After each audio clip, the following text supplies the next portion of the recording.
¿Cómo están, apreciados amigos del diplomado de la Facultad de Teología? Nuevamente para mí es un placer muy grande poder saludarlos a cada uno de ustedes. Y aquí estamos para continuar con nuestro diálogo y la consideración de temas que tienen que ver con el quehacer de cada uno de los colegas docentes. El tema que vamos a abordar ahora tiene que ver con las metodologías que deben emplearse en la enseñanza aplicadas a una institución educativa cristiana. Entonces, en el tema de esta oportunidad yo pretendo más o menos tocar tres aspectos que me parecen o los considero que son importantes. En primer lugar, indicar que toda metodología educativa responde a los fines, a los propósitos epistemológicos o filosofías educativas de toda institución. En segundo lugar, mostrar que el docente cristiano tiene un gran desafío porque entre sus labores fundamentales está el gran reto de desarrollar el carácter de los estudiantes. Por lo tanto, la metodología que emplee tiene que estar direccionada hacia ese propósito o hacia esos fines. Y finalmente, en la presentación vamos a considerar algunos enfoques, algunos modelos tal vez metodológicos que emplea la palabra de Dios, tanto en el Antiguo como el Nuevo Testamento, haciendo énfasis a los métodos que utilizó el Señor Jesucristo en cuanto a la enseñanza. Con esos tres elementos en consideración, me gustaría que desarrollemos esta noche o en esta ocasión la temática que acabo de presentarles. En primer lugar, entonces, analicemos el hecho de algunos conceptos metodológicos o algunas consideraciones en relación con la metodología de la enseñanza. Deberíamos partir del siguiente postulado. No se puede alcanzar una enseñanza exitosa, no se puede transmitir un conocimiento a menos que se utilice un método para transmitir ese conocimiento. Si no hay una metodología, difícil es poder hacer con éxito la tarea educativa. Es clásico a través de los años, de los tiempos, por ejemplo, utilizar métodos de enseñanza apelando al razonamiento deductivo como uno de los métodos de enseñanza, el razonamiento intuitivo o otro tipo de razonamientos también, ¿no?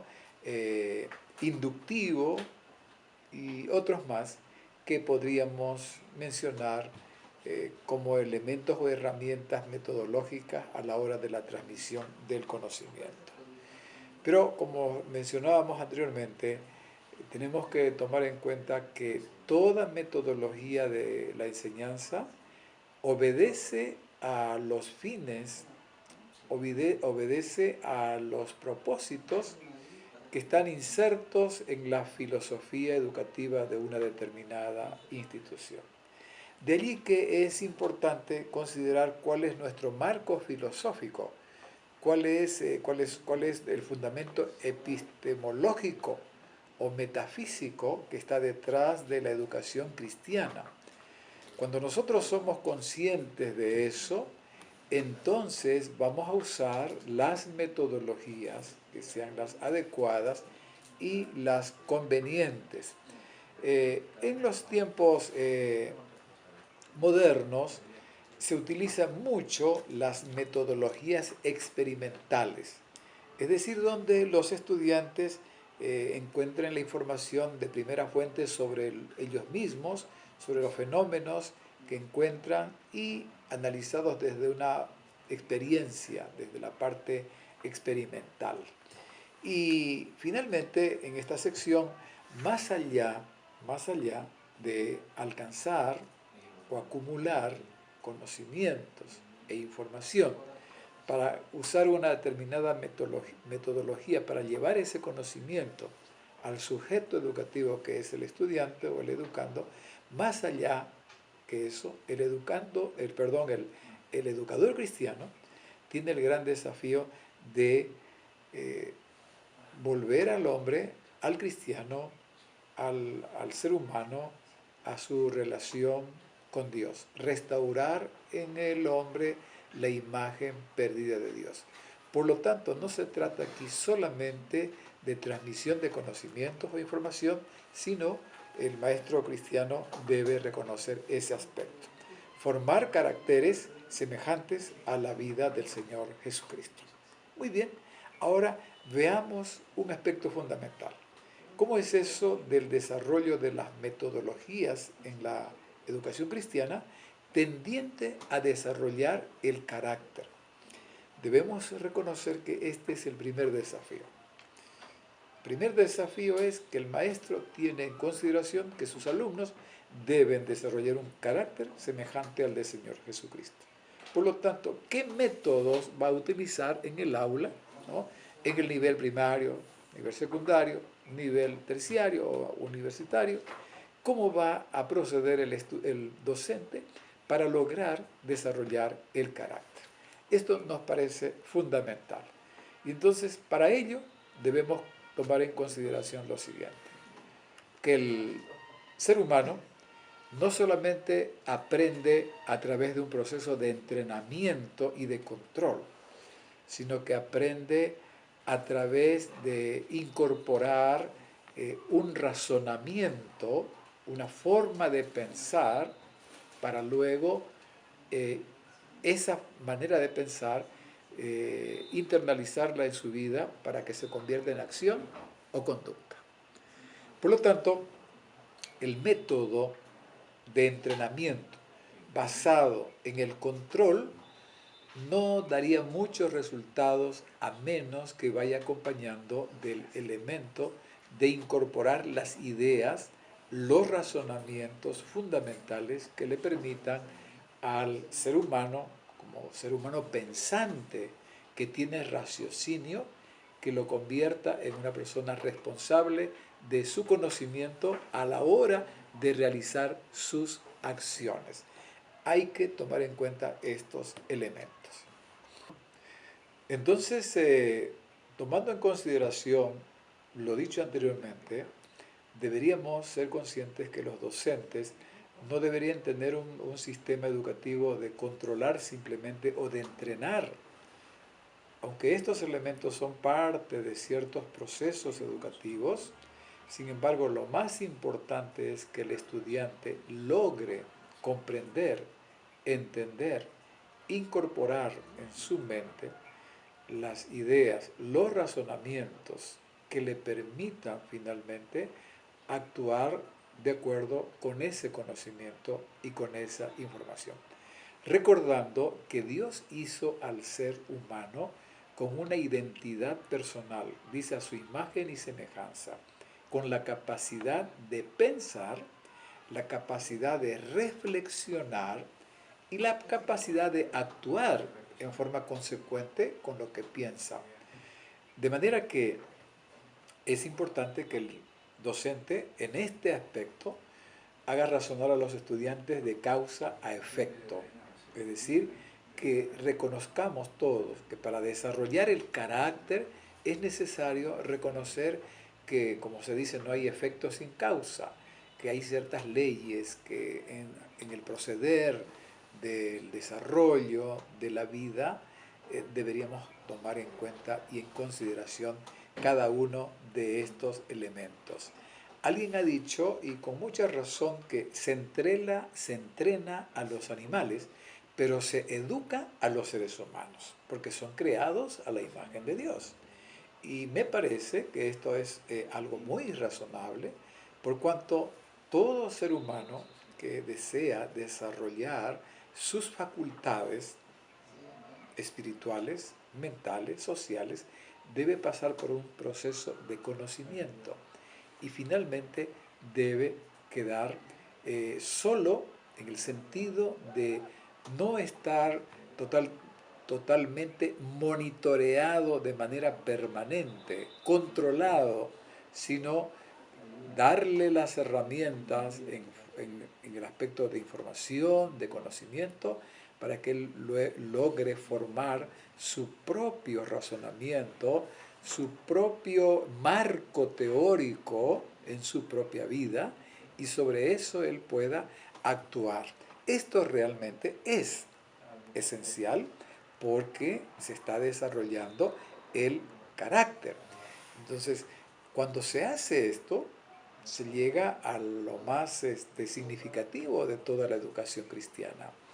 El ser humano va a lograr el verdadero autodominio, la autodisciplina, y va a lograr en gran medida la esencia, que es actuar en libertad. La verdadera libertad está cuando el ser humano se rige por sí mismo, basado en una serie de conocimientos debidamente analizados, incorporados, y los practica. Esto realmente es desarrollar el carácter y desarrollar la personalidad del ser humano. Entonces, cumplir el blanco de todo docente, que es restaurar en el hombre la imagen perdida de su hacedor, es el desafío más grandioso que tiene todo docente. Ese es nuestro desafío, que nosotros logremos por todos los medios que nuestros estudiantes incorporen las verdades, las enseñanzas que nosotros queremos transmitirlas. Tal vez conviene aquí una explicación. Todo ser humano empieza siendo adiestrado, empieza siendo entrenado. Y desde el momento que empieza a incorporar su razonamiento inicial, empieza él adquiriendo información y conocimiento, y que esto llega a estar discriminado en su mente, a partir de ese momento debería avanzarse con el estudiante, con el niño que está en formación, entrenándolo, monitoreándolo y al mismo tiempo inculcándole estos principios y estas verdades fundamentales.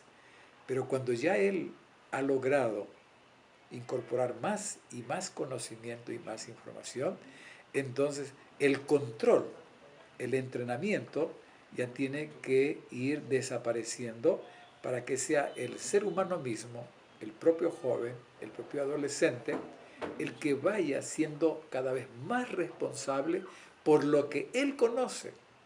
Entonces, esta es la verdadera madurez. Es aquí donde nosotros logramos realmente llegar a la madurez de las personas y desarrollando el verdadero carácter, donde haya autocontrol, donde haya dominio propio, donde haya autodisciplina, que es el ideal de la educación cristiana. Pasemos a un aspecto importante también en relación con la metodología educativa. Decíamos que todo conocimiento es dinámico, el conocimiento no se detiene, y todo conocimiento es cambio, es transformación. A una persona, a un niño, a un joven, a un adulto, cuando queremos transmitir un conocimiento, partimos de un punto X, y con el conocimiento que le damos, nos encontramos en otro punto como resultado de la información y el conocimiento. Esto quiere decir que el conocimiento es dinámico, no es pasivo, es activo. Y además el conocimiento cambia, ¿no? El conocimiento puede ayudarnos a ciertos cambios. Por lo tanto, el gran desafío es que los conocimientos que se puedan adquirir de alguna manera puedan ir llegando a la acción. Es decir, que se conviertan en elementos que puedan ayudar al ser humano a aplicar esa información, ese conocimiento recibido, que pueda ser de ayuda, que pueda ser algo práctico para el desarrollo de digamos, de la vida, de las diferentes actividades cotidianas. Como por ejemplo, Si nosotros aprendemos matemáticas, estamos enseñando matemáticas, las 4 operaciones fundamentales y algunos otros elementos importantes, ¿para qué sirve eso? Dirá un niño, un jovencito. Bueno, tenemos que hacérselos prácticos, que en el hogar pueda él aplicar esos conocimientos, ¿no? Haciendo cálculos en su familia, el presupuesto, sus gastos, sus útiles escolares y una cantidad de otras actividades donde el conocimiento se convierte en algo práctico. Si no es así, ¿para qué va a servir ese conocimiento? Entonces el niño, el joven va aprendiendo de que el conocimiento es fundamental porque es parte de su propia experiencia.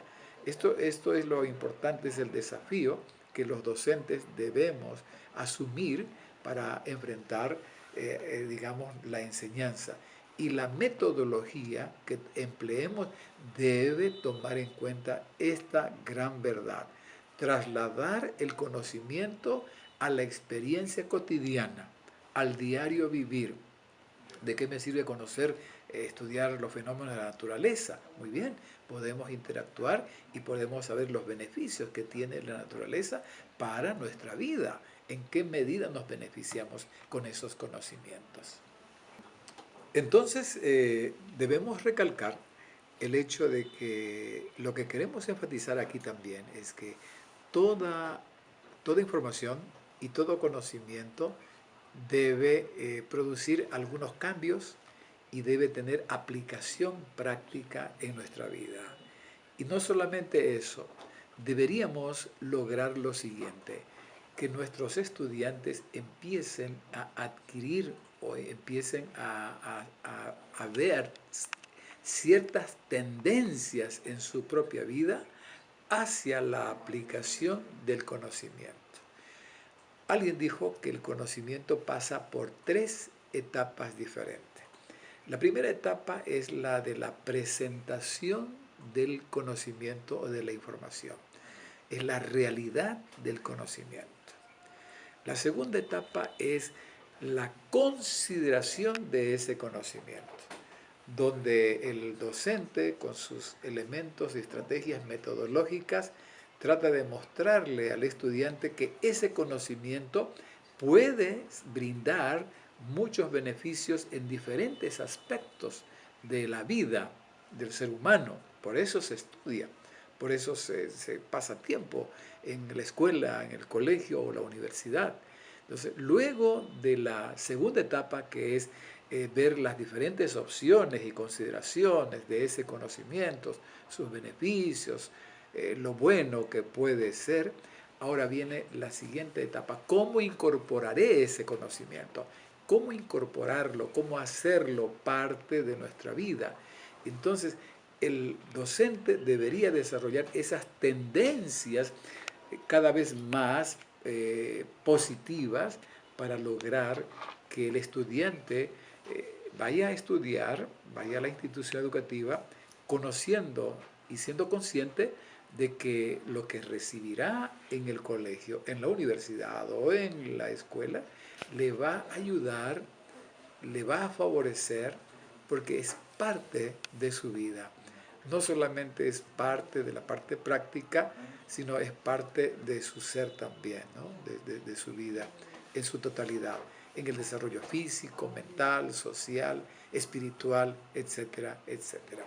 Por lo tanto, nos gustaría que los docentes trabajáramos en esa dirección.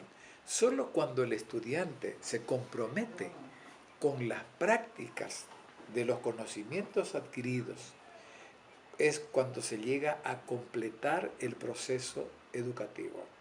Entonces podemos validar las estrategias metodológicas. Podemos decir que realmente valió la pena emplear tal o cual metodología, porque es la que está reportando muchos beneficios a la hora de trasladar el conocimiento a la vida del ser humano. Esto en relación con cómo hacer de que el conocimiento tenga un valor práctico en la vida de los educandos. Y finalmente ahora vamos a dirigirnos a considerar algunos modelos bíblicos que Dios empleó en el proceso de educar a su pueblo, a instruirlo, en el afán de desarrollar la vida espiritual, la vida social, la vida física, moral del pueblo. ¿Cómo es que Dios se valió de recursos metodológicos de enseñanza para lograr esos grandes propósitos? En primer lugar, vamos a ver algunas enseñanzas o algunos enfoques educativos en el Antiguo Testamento. La Biblia provee alguna información muy, muy importante que valdría la pena que nosotros los docentes tomáramos en cuenta, ¿no? Aunque la Biblia, quisiera aclarar esto, la Biblia no es un manual de metodologías para enseñar diferentes asignaturas, pero sí la Biblia contiene algunos enfoques que se convierten en modelos para poder abordar la enseñanza. Dios procedió a enseñar al pueblo de Israel, de diferentes maneras. Por ejemplo, empezó usando una serie de festividades o fiestas religiosas que estaban bien marcadas en el calendario del pueblo de Israel. Habían ceremonias, habían días sagrados, estaba el día del sábado, habían otros días de celebración, estaba el reposo sabático o los años sabáticos, estaban las celebraciones en torno al santuario, donde el sacrificio del cordero era el elemento central, estaba la lectura bíblica, la lectura privada de la Torá, estaba la enseñanza en el hogar de los padres con los hijos, y en fin, había una cantidad de recursos metodológicos que Dios empleó a la hora de enseñar al pueblo. El foco central de todo esto consistía en que las mentes de todos los estudiantes, en este caso el pueblo, tanto niños, jóvenes, adultos, la mente de ellos estuviese preparada para entender el porqué de estas cosas. Dice la palabra de Dios que, por ejemplo, cuando se les dijo hay que celebrar la Pascua, y la Biblia dice, cuando pregunten sus hijos, los jóvenes preguntan, ¿por qué sacrificamos el cordero? ¿Por qué hacemos esto? ¿Hacemos aquello? Entonces, la mente debería estar preparada, en primer lugar, para poder luego proceder a dar respuesta a los grandes interrogantes. Sería la ocasión, entonces, para decirles, el objetivo de la celebración de la Pascua es porque el Señor nos ha prometido no solamente una liberación momentánea, sino vendrá una vez una liberación total cuando venga el Mesías, cuando venga el Hijo de Dios, que vendrá a esta tierra, se hará carne para vivir con todos nosotros. Entonces, detrás de todo el simbolismo del santuario, de las fiestas, de las ceremonias, de los ritos, estaba una riqueza insuperable de estrategias de enseñanza. Y Dios, a través de todos esos elementos, se valió para formar en ese pueblo el verdadero conocimiento de Dios. ¿Y qué decir de la ley de Dios? Ahí estaban los principios, los grandes principios fundamentales para que el hombre pudiese conocer y comprender a su Dios. Estos son algunos principios realmente que vale la pena tomarlos en consideración. Ahora que hemos repasado las metodologías del Antiguo Testamento, nos pasamos al Nuevo. Y es interesante encontrar que en el Nuevo Testamento pues sobresale la figura del maestro de los maestros. El modelo de enseñanza en el Nuevo Testamento, según los evangelios, es el Señor Jesucristo. Y allí encontramos pues una cantidad de recursos, de metodologías que el Señor Jesucristo empleó para poder brindar la enseñanza. Cómo despertar el interés, captar la atención y mantener a las personas interesadas en el conocimiento que Jesús les estaba brindando. ¿Cómo lo hizo? qué recursos empleó él, qué metodologías empleó el gran maestro, que fue uno de los que causó mayor influencia en esta tierra. De eso se trata justamente ahora al considerar las metodologías del Nuevo Testamento. Deberíamos animar a todos los docentes a estudiar la metodología empleada por el Señor Jesucristo, porque en él encontramos el modelo, los principios que él utilizó para despertar el interés, mantener la atención y continuar con los interlocutores interesados en conocer el final de la enseñanza, de la historia, del relato. Esto es impresionante. Nadie ha superado al Señor Jesucristo como un maestro en la enseñanza. ¿Y de qué se valió el Señor Jesucristo? En primer lugar, Él se valió de ilustraciones, lecciones objetivas y también de preguntas. Una de las ilustraciones que Él utilizó fueron las parábolas. Y las parábolas eran de carácter, digamos, práctico, de carácter real, de la vida real, enseñanzas que contenían elementos que los oyentes de Jesucristo estaban totalmente familiarizados, no eran cosas extrañas. La gente conocía la semilla, la gente conocía el terreno, conocía el sembrador, conocía las ovejas y muchos otros elementos. Por eso es que Jesús se valió de esos elementos para poder transmitir sus grandes lecciones. Habló de la parábola del buen samaritano, del hijo pródigo, de la oveja perdida, habló de la semilla de mostaza y tantas otras cosas. Por lo tanto, Jesús es incomparable en usar de manera sencilla lecciones ilustrativas que puedan grabar en la mente el conocimiento verdadero y dejar a las personas con la interrogante para encontrar y ellos mismos encontrar la lección que deberían extraer de estas grandes enseñanzas. Al mismo tiempo, el Señor Jesucristo fue un maestro para hacer preguntas.